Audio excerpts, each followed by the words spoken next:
কোটা সংস্কারের দাবিতে শুক্রবার ছুটির দিনেও উত্তাল রাজধানী ঢাকা। দুপুরে রামপুরা আনসার ক্যাম্পে আগুন লাগিয়ে দেয় দুর্বৃত্তরা। এ সময় পুলিশের সঙ্গে স্থানীয়দের কয়েক দফায় সংঘর্ষ হয়।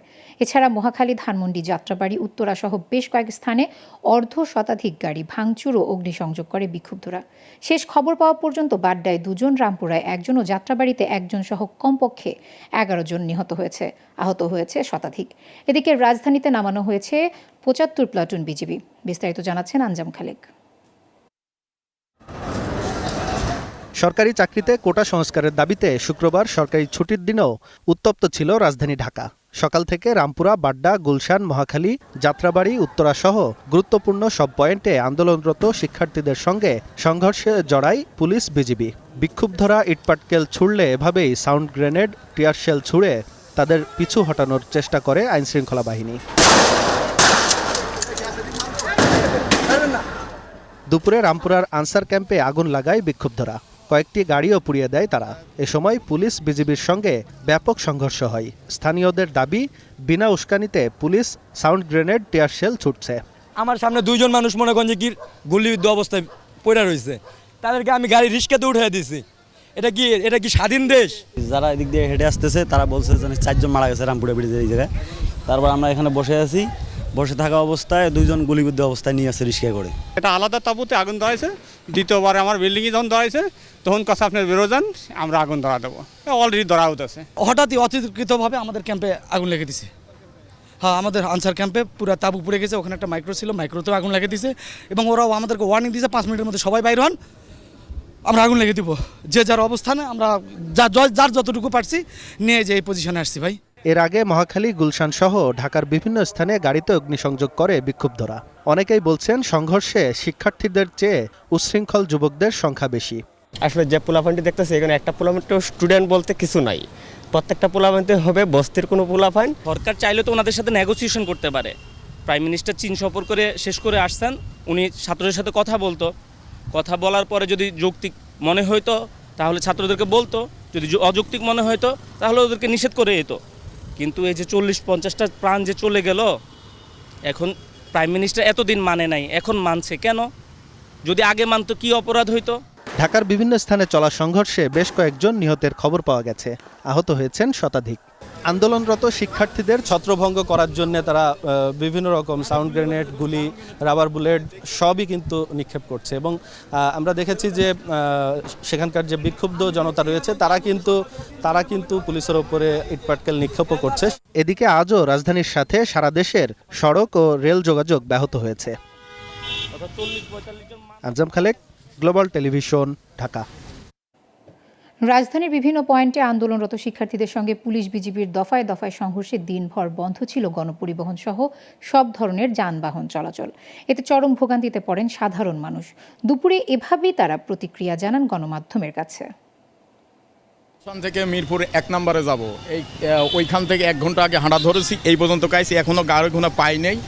মাঝে একটা মসজিদ পাইছি, নামাজ পড়ি, আবার হাঁটা ধরেছি। প্রচণ্ড ভোগান্তিতে আছি আজ কয়দিন। এখন তাড়াতাড়ি ছাত্র এবং প্রাইম মিনিস্টার এরা তাড়াতাড়ি সমাধান করার দরকার। আমাদের মতো সাধারণ মানুষের খুবই কষ্ট হচ্ছে।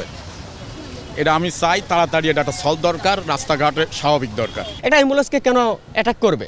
একটা অ্যাম্বুলেন্সকে তো এটা কোনো করার যুক্তি আসে না।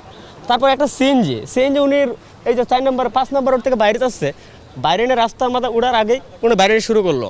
এমনকি যে মার্কেটের সিসি ক্যামেরা ভাঙা হলো। তো এটা কেমন? এটা কি আন্দোলন? এটা কিসের আন্দোলন? আমি বুঝলাম না। প্রতিদিন মারামারি হচ্ছে, সংঘর্ষ হচ্ছে ছাত্রদের সাথে, পুলিশের সাথে, ছাত্রলীগের সাথে। আমাদের খুব যাতায়াতে কষ্ট দিচ্ছে। ভয় লাগে কোন সময় আমাদের উপরে আক্রমণ হতে পারে। যেভাবে লাঠি ছোড়া নিয়ে ছাত্ররা এবং কি ছাত্রলীগেরা, পুলিশের গুলি, খুব ভয় লাগতেছে। রাস্তায় হাঁটতে অনেক কষ্ট। ছাত্ররা যখন আইসা মারপিট করে কেন করে? পুলিশের উপরে আক্রমণ কেন করে? তার পুলিশের নিজেরা ইচ্ছাকৃতভাবে আক্রমণ করে, একজন মানুষের উপর ক্ষোভ সৃষ্টি করে দিচ্ছে। সেই জন্য আজকে এই বাংলাদেশের পরিস্থিতিটা এই পুলিশের কারণে। হাঁটতে হাঁটতে যাচ্ছে এই কারণেই, কারণ গাড়ি ঘোড়া বন্ধ, কোনো বাস টাস চলতেছে না। আমি নীলক্ষেতে গেছিলাম আমার ছেলের কলেজের বই কেনার জন্য, সেখান থেকে অনেক কষ্ট করে আসতেছি। যে কারণে এই ঘটনাগুলা ঘটতেছে, সরকার যদি এটাকে উইথড্র করে নেয় তাহলে তার কোনো কিছুর প্রয়োজন হয় না। তাহলে এমনিতেই এটা সমস্যার সমাধান হয়। যে বাহিনীগুলা দিয়ে লোকজনগুলাকে মারতেছে তাদেরও তো ভাই বোন আছে, ছেলে মেয়ে আছে, তাদেরও তো লোকজন আছে, চাকরি বাকরির দরকার আছে, শুধু মুক্তিযোদ্ধাদের সন্তান কেন? শুক্রবার দিনভর রাজধানীর অধিকাংশ স্থানই ছিল থমথমে। রাস্তাঘাটে ছিল না তেমন কোনো যানবাহন। দর্শক বিজয় সরণী এলাকায় ছিলেন সহকর্মী আঞ্জাম খালেক। দুপুর পর্যন্ত পাওয়া বিভিন্ন খবরাখবর জানাচ্ছেন তিনি। দর্শক, এই মুহূর্তে আমরা রয়েছি রাজধানীর বিজয়নগর পয়েন্টে। বিজয়নগরে কিন্তু আপনারা দেখতে পাচ্ছেন যে আমার পিছনে সকাল থেকে কিন্তু এই রকমই ফাঁকা।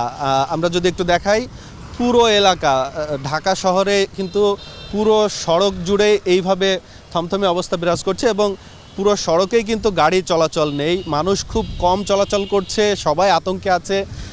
শুধুমাত্র জরুরি সেবার যে গাড়িগুলো, অ্যাম্বুলেন্স, সংবাদপত্র সহ জরুরি সেবার গাড়িগুলো কিন্তু চলছে। আর কিছু কিছু সিএনজি, অটোরিকশা এবং লেগুনা চলতে দেখা যাচ্ছে। তবে বাস এবং ট্রাক নেই বললেই চলে, খুবই কম। আমরা দেখেছি সকাল থেকে যে ঘর থেকে যারা বেরোচ্ছেন, যেসব মানুষ অফিস আদালতে যায় কিংবা ব্যবসা প্রতিষ্ঠানে যায়, তারা কিন্তু খুবই কম। যদিও আজ শুক্রবার, অনেক অফিস আদালত বন্ধ। যারা চিকিৎসার জন্য যাচ্ছে তারা কিন্তু যেতে খুবই বাধাগ্রস্ত হচ্ছে। আমরা দেখেছি রামপুরা, বাড্ডা, মহাখালী সহ মিরপুর বেশ কয়েকটি এলাকায় কিন্তু সকাল থেকেই সংঘর্ষ চলছে। পুলিশ, ছাত্রলীগ, যুবলীগ এবং শিক্ষার্থীদের মধ্যে এই সংঘর্ষ চলছে। তারা কিন্তু বিভিন্ন জায়গায় আমরা দেখেছি যে মহাখালীতে বেশ কয়েকটি গাড়িতে আগুন দিয়েছে, বেশ কয়েকটি গাড়ি ভাঙচুর করেছে এবং কয়েকটি দোকানপাটও ভাঙচুর করেছে, অগ্নিসংযোগ করেছে। এছাড়া রামপুরা এলাকায় আমরা দেখেছি যে দফায় দফায় পুলিশ, ছাত্রলীগের সাথে শিক্ষার্থীদের সংঘর্ষ চলছে। তারা কিন্তু সকাল থেকে কিন্তু বিভিন্ন জায়গায় অগ্নিসংযোগও করেছে রামপুরা পাড্ডা এলাকার। আমরা দেখেছি যে সেখানেও কিন্তু গোলাগুলির ঘটনাও ঘটেছে। আমরা স্থানীয়দের সাথে কথা বলেছি, তারা কিন্তু যেটি আমাদেরকে জানিয়েছে যে গত রাত থেকেই কিন্তু তারা এই গোলাগুলি কিংবা টিয়ার শেল নিক্ষেপ, সাউন্ড গ্রেনেড নিক্ষেপের শব্দ পাচ্ছে। গত রাতে সারা রাতই এই ধরনের ঘটনা ঘটেছে এবং এই ঘটনায় কিন্তু এই যে টিয়ার শেল নিক্ষেপ, সাউন্ড গ্রেনেড নিক্ষেপ এবং পুলিশের সাথে যে দফায় দফায় সংঘর্ষ হয়েছে, এই ঘটনায় কিন্তু বেশ কয়েকজন নিহতের খবর পাওয়া গেছে। আর কয়েক হাজার শিক্ষার্থী এবং ছাত্রলীগ নেতাকর্মী, পুলিশ আহত হয়েছে।